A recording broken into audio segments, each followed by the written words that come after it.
So, have you ever wimped out as a salesperson? Come on, I know you have. We all have. Sales is hard. It's easy to wimp out when it comes to asking for a commitment. And we're going to talk about that next on the Purpose Under Pressure podcast.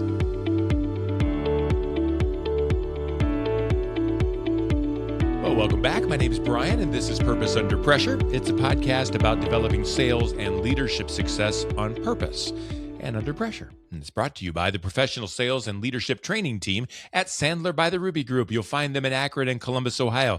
They have offices in Jacksonville, Florida. They have offices in Capital Region, New York. They do their work on purpose because you and your team are under pressure. They know it. You know it. Your buyers know it. Your customers know it. You're trying to do what's right. And sometimes that pressure tries to get you to take a shortcut, maybe skip the path a little bit, maybe skip the right next step. You got to know the plan. You got to know the process, and you have to know why it's in place. When you know those things, you can follow them. You can act with purpose under pressure. And that's what Sandler by the Ruby Group does. They're not just going to train your sales team. They're going to help you with more than that. They're going to help you with leadership skills. They're going to help you put everything together so that everyone's on purpose. It's a good plan. It's a good team. And I hope that you will reach out to Sandler by the Ruby Group. You'll find them online at therubygroup.sandler.com. The Ruby Group, developing stronger sales teams for tougher conversations. So let's get cooking. Bottom line, we know this is true. People don't like pushy salespeople.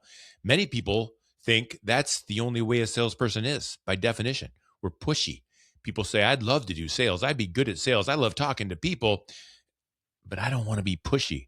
And we as salespeople, we're so afraid to come off as pushy that we choose not to do what needs to be done.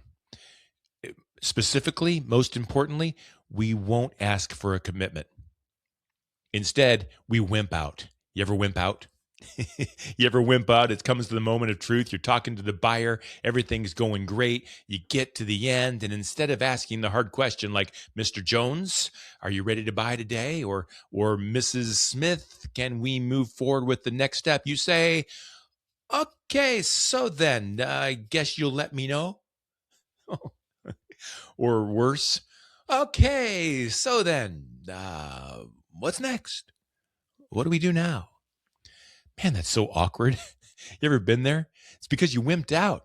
Salespeople are great at prospecting. At least we're good. We try. We're great at pitching. We're really good at following up. But that moment of truth where we need to ask for the commitment, we are known. We are famous for wimping out. We don't want to be that guy. We don't want to be that pushy sales guy. We get back to the office. Sales manager says, so did you get the deal? And well, they're thinking about it. Well, how long are they going to be thinking about it? I don't know. When do you see them again? I don't know. What are they thinking about? I don't know. We don't know anything. Are they going to buy? The sales manager says, oh, yeah. Oh, yeah, I'm sure of it. I marked it green in my CRM. I'll let you know when the check clears. No, you won't. And no, they won't, because nobody knows what to do next because you wimped out. You didn't ask because we don't want to be pushy. I get it. Folks, we need commitments. And I'm not saying it has to be a commitment to buy. That's the hardest thing to get. It's the last thing to get. We have to ask for it when we can, but we at least get a commitment for what comes next. Why? Well, number one, we deserve to know where things stand. We put all the work in.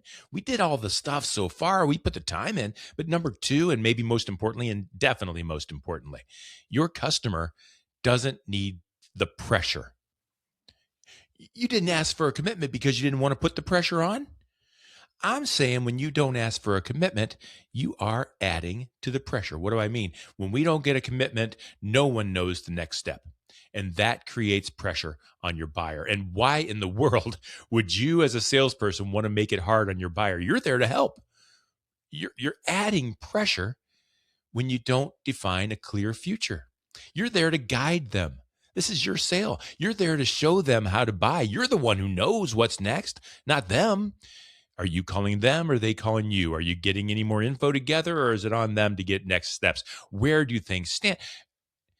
If you don't know what's next and you start following up, you start calling, you start emailing, maybe stalking, showing up at the same restaurant, that's pressure. That's where we start getting pressure. It's the very thing we don't want to do.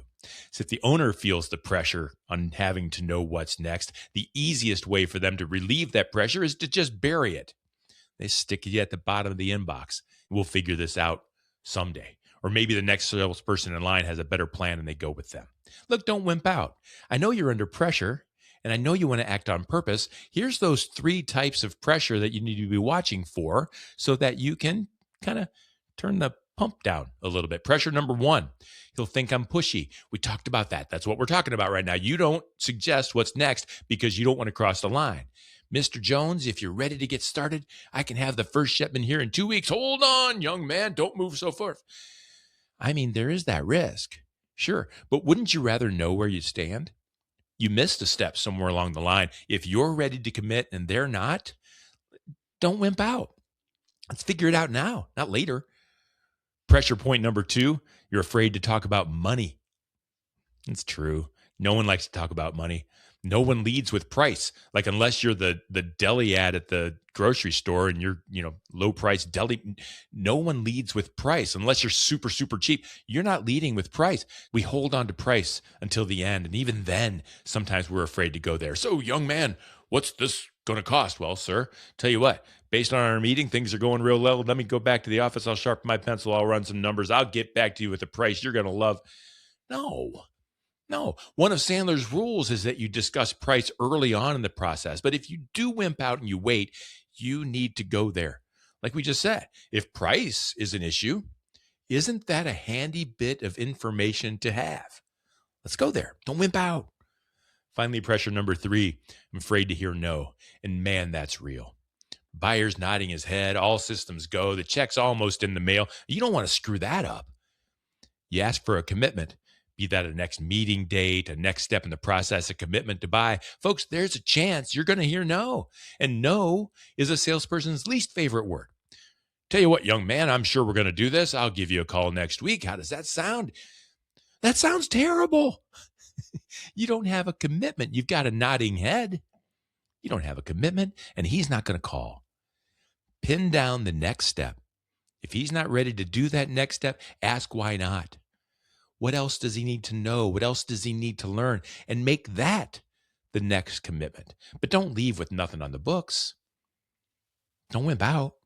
You can't leave the office without a clear and actionable future. You just can't. Got to have a meeting on the books.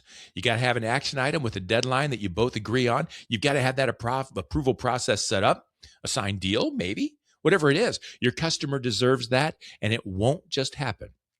You have to ask for it. It's hard, but don't wimp out. Hey, Matt Rocco, his partner and trainer at Sandler by the Ruby Group. He's going to be on this podcast later on this week to talk about getting those commitments from the buyer and ensuring both of you are paddling in the same direction. It's a really important topic, and I hope you'll check that out. You'll find that new episode and all past episodes of Purpose Under Pressure at bryanmediastrategies.com/podcast and wherever you stream your favorite shows.